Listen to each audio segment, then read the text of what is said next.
Sinimula na ngayong araw ng Department of Agriculture ang rollout ng ASF vaccination sa bayan ng Lobo, Batangas. At para sa detalye ng balita, makakausap po natin ng live ngayong tanghali si Department of Agriculture Assistant Secretary Constante Palabrica. Magandang tanghali po, ASEC. Ito po si Luella de Cordova at ang una ko pong tanong sa inyo, ano na po ba yung latest dito sa ginagawang rollout ng ASF vaccination dyan sa Lobo, Batangas at ilang baboy po ba ang target na mabakunahan ngayon? Magandang tanghali, Luella. Nandito pa kami sa Lobo, no? At yung unang batch na trial namin, 50 heads, less than 50 heads ay natapos na. So, susunod-sunod din na natin to na lahat ng bayan na pumapaligid sa Lobo ay isusunod na natin sapagkat meron tayong 10,000 doses available. At kailangan lang i-survey na merong approval na may-ari. Number 2, kailangan kunan ng dugo. Number 3, kailangan mga palakihin lang at hindi inahin. So, correct ka, nagsimula ng yung pagro-roll ng bakuna rito sa Lobo. ASEC, meron po bang timeline kung kailan dapat tapusin ang ASF vaccination sa Batangas? Ang puwersa ng DA ay dito nakatuon para after Batangas ay pwede rin naman tumalon sa Quezon at sa ibang probinsya base sa resulta nitong ginagawa natin pagbabakuna. So, timeline, we have 10,000 at kung maganda, meron pang 150,000. Pag gumanda pa uli, meron pa tayong, ang total nito ay 600,000 na worth 300 million na naka-allocate dito. Inuuti-uti natin para hindi naman maaksaya yung pera ng bayan at siguraduhin na maayos at effective yung bakuna. Okay po. So after Batangas po, ano na yung mga susunod na lugar? Yung kalapit ng Batangas ay Quezon. So, yun ang isusunod natin at kung ano pang probinsya na hihingi ng saklolo sa PAI para matugunan yung usapin ng ASF.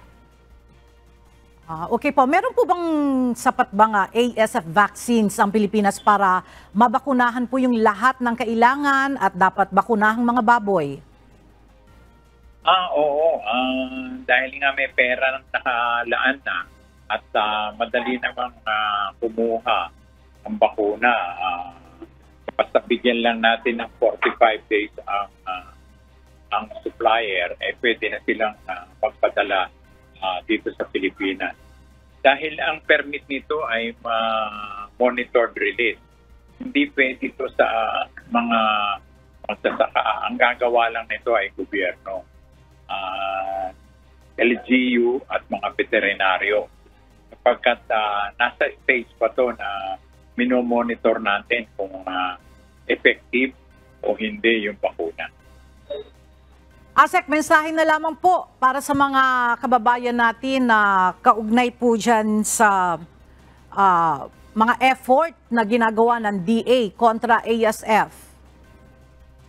Okay, sa mga nakikinig, nais kong sabihin sa inyo na lahat ay ginagawa ng Department of Agriculture upang mabawasan immediately ang ASF issue.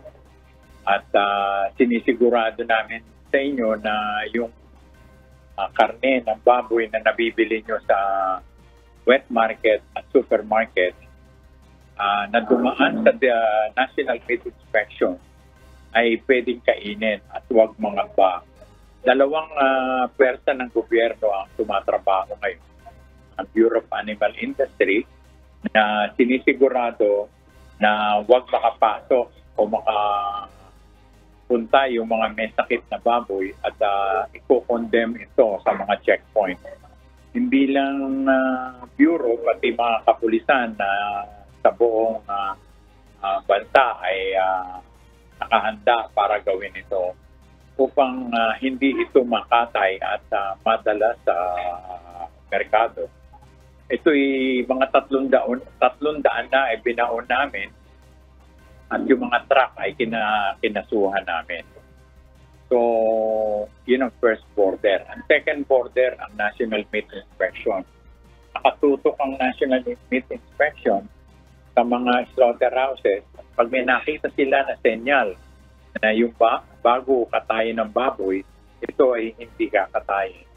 Kung makalusot sa katayan at nakita na kanyang mga minudensya ay may tama, condemn ang baboy. At isasarado yung slaughterhouse para ma-swap. Pwede tayo mag-enjoy ng pork barbecue at huwag matakot kapagkat bantay sarado po ang Department of Agriculture. Okay, maraming salamat po sa inyong pagpapaunlak, Sec. Constante Palabrica. Magandang tanghali po sa inyo. Maraming salamat po.